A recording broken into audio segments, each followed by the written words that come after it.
Hello everyone. So today we're going to solve the interpolation method. We are going to see the various interpolation. The main motive of this video is not to teach you the theoretical portion of this subject, but we are going to make you aware about how we are going to approach the numerical using these various interpolation method. So all the theory has been written in front of you. You can go through the theory one by one, but we are going to see how we are going to approach the question through various interpolation method. So we are mainly going to see three methods in this video. We are going to see the firstly the Newton's forward interpolation, then we are moving forward to the next one is our Newton's backward interpolation, then we are going to see our Lagrange's interpolation. So the Newton forwards interpolation and Newton's backward interpolation are both used for our equal intervals, and the Lagrange interpolation we use for unequal interval. And the next video is going to be upon how we are going to solve the question of curve fitting. That is going to be our next video topic. So in this video we are going to see various interpolation method firstly. So let's begin with our Newton's forward interpolation. So for Newton forward interpolation questions, we have to remember two formula generally. That is u is equal to x minus x naught upon h, and next formula is how we are going to calculate the value of that y is equal to y0 and up to so on. This all three formula, that is for Newton's forward, backward and Lagrange's, are very important to remember. We have to remember these formulas why we are going to approach our question. So let's come forward to the question firstly. So in this question we have provided the table is of x and y. We can say our x is equal to f of x actually. So in this question we have already provided the value of x. The value which is given at the end of the question is always going to be our x, and through this x value we can calculate our value of u.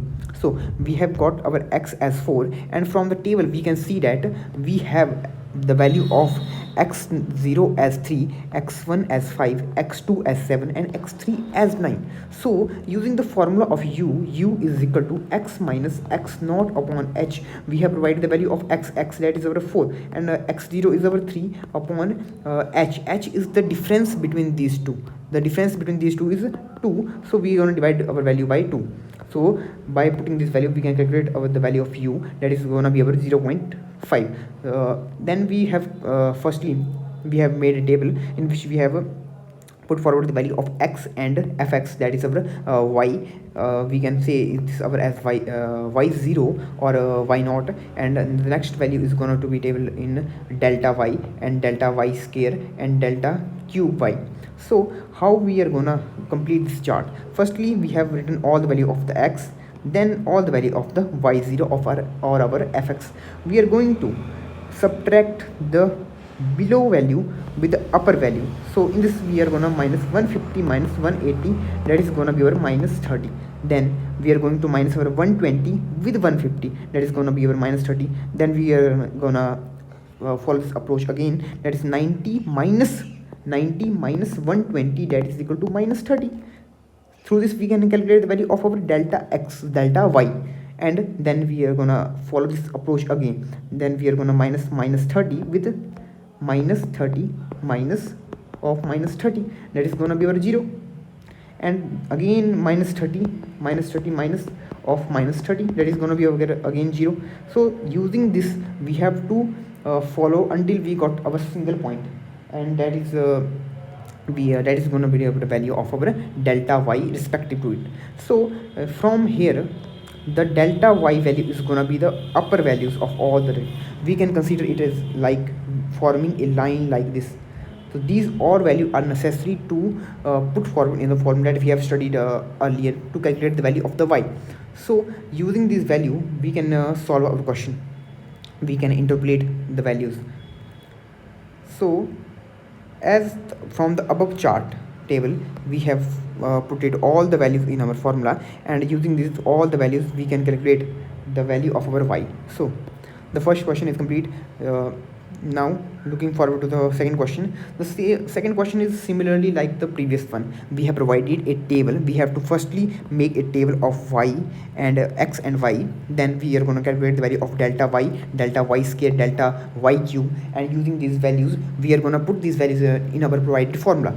So the first step is always going to be to calculate the value of the u. So what is u? U is equal to x minus x naught upon h, and h is our common difference between the value of the x here, 3 minus 2, 4 minus 3, and 5 minus 4. All for all h is 1, so h is gonna be our 1, and x is always provided in the question. Here is another thing, that f in bracket of 2.5, here the provided value inside is gonna be our x, so x here is 2.5. We are gonna put this value of x here, and y0 we are gonna get from our table. The first value of our table is gonna be our y0, then y1, and follow up to yn.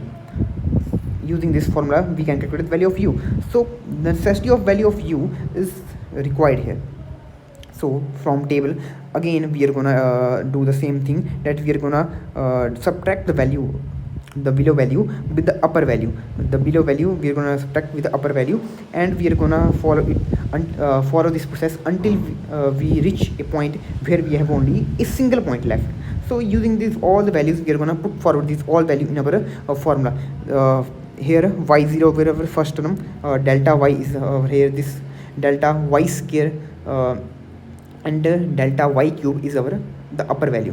So we can always remember that we have to make a single line that like this, so we can remember easily all the values, and we are gonna put one by one. Like 14.5 is a value of our y0, delta y we are gonna put here, then delta square y here, and delta cube y here, and we have already calculated the value of u using our formula x minus x naught upon h.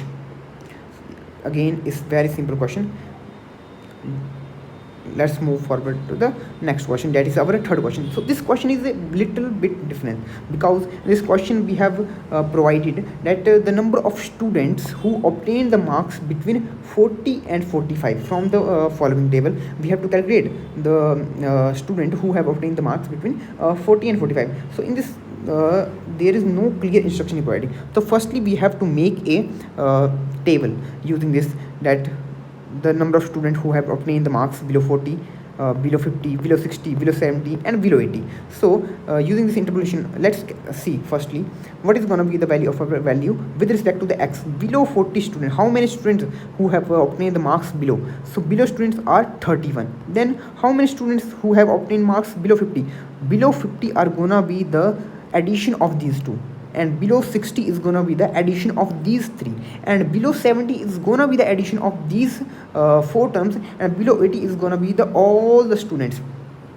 Using this we have calculated the value of our x and y respectively, and we are gonna follow the same approach as we have solved in our previous question. Like we have gonna subtract the below value with the above value, and we are gonna follow this value till the point we have got our single value. We can make arrow like this to solve a question in a more with a more accuracy, because there is chances of we are gonna make a mistake in the calculation. So always use a scientific calculator during the calculation of these type of question of numerical subjects. So we have calculated all the values of delta y up to delta power 4. So using this we can calculate the value of h also. H is the common difference between this.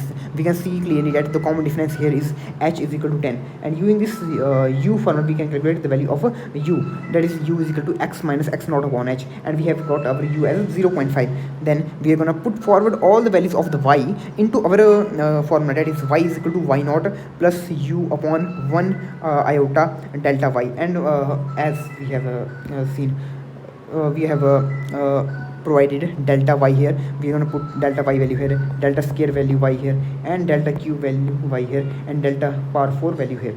So using this formula we can calculate the value of our y. So these are all the formulas question based upon the Newton's forward interpolation. Now we're gonna see how we are gonna approach the Lagrange's interpolation formula. So what does the Lagrange's interpolation formula says? That we have simply provided a formula, that is our y is equal to x minus x1, x minus x2, x minus up to so on to xn. And the missing term is always, firstly the missing term from above is going to be the x naught, then x1 and x2. I can explain this how this going to happen. That in the first line we have written the missing term is x0 minus x1, like something like that. Why x0 is x naught is missing from here? Because we have taken it is below. We have written below that x0 minus x1, x0 minus x2, x0 minus x1, but we have not written x0 minus not, because that is gonna ultimately gonna give us 0, and 1 upon 0 or something is always infinity. That is not possible here. So we have taken y0 first, then we have taken x1 here. So when we take x1 below over, we not gonna include it like x1 minus x1 below, because that is gonna ultimately gonna give us in the denominator part as 0, which is ultimately gonna make infinity.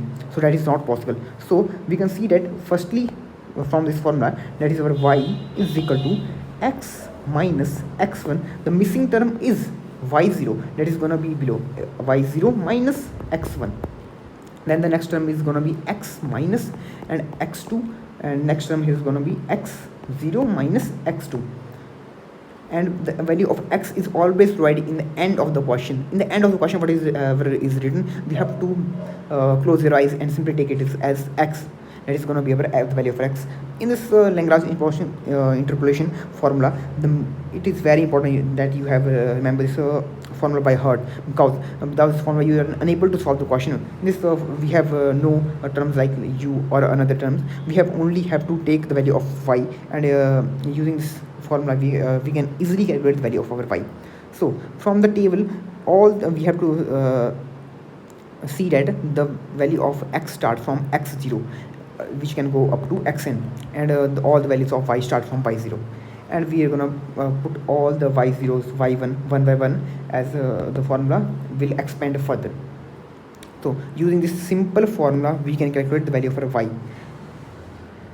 This is our Lagrange interpolation. And the next formula is about the Newton's backward interpolation. So Newton backward interpolation questions are very similar to Newton's forward interpolation. We can there is no difference between them. The formulas are nearly very similar.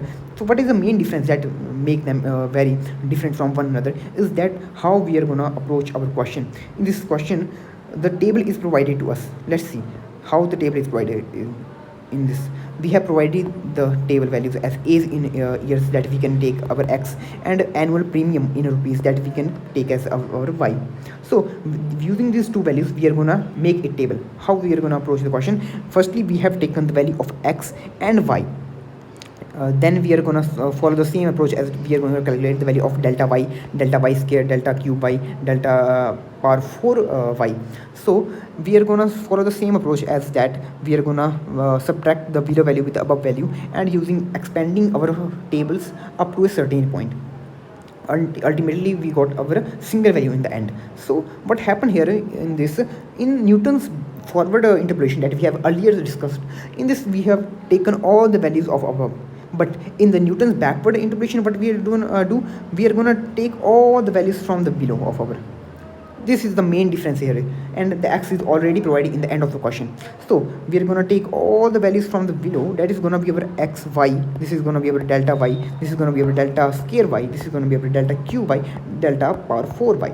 These are all the values, and we are going to put all these value one by one. And here there is a plus sign between all the values of the v. There is a not like previous backward interpolation formula like v into v minus 1. No, that is not going to happen in this. We are going to follow the simple approach. We are going to take all the values from the below part and put them in the question. So here our we can see that our yn is here, this yn minus 1 is this, y square n minus 2 is this, and y power 3, and ultimately so on. We have provided all the values here.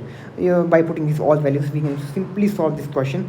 So these are all the questions based upon the Newton's backward forward interpolation, Lagrange interpolation. You can solve this question, practice this question one by again, and you have to remember all the formulas. So the main motive of this video is not to teach you how you are gonna follow the theory part, that you ultimately know how you are going to approach the theory, but the main motive of this video is to teach you how you are going to solve the question in a simple and faster way. So if you are studying seeing this video just 20 or 30 minutes before your exam, you can simply correct the question based upon these three interpolation formula. First is our Newton's forward, then our Lagrange's, and the Newton backward. Mainly we have to remember only the three formulas. These three formulas are very important to solve the question. If you can remember these formulas, you can simply crack the question in the examination. So the next video is gonna be upon the curve fitting, how we are gonna solve the question of the curve fitting, how we are gonna fit a straight line, then parabola, and various exponential. So based upon these, we are gonna solve multiple questions of curve fitting. So next video is upon the curve fitting, and I have already placed the PDF of this whole in the description. You can check it out from there. So thank you for listening me.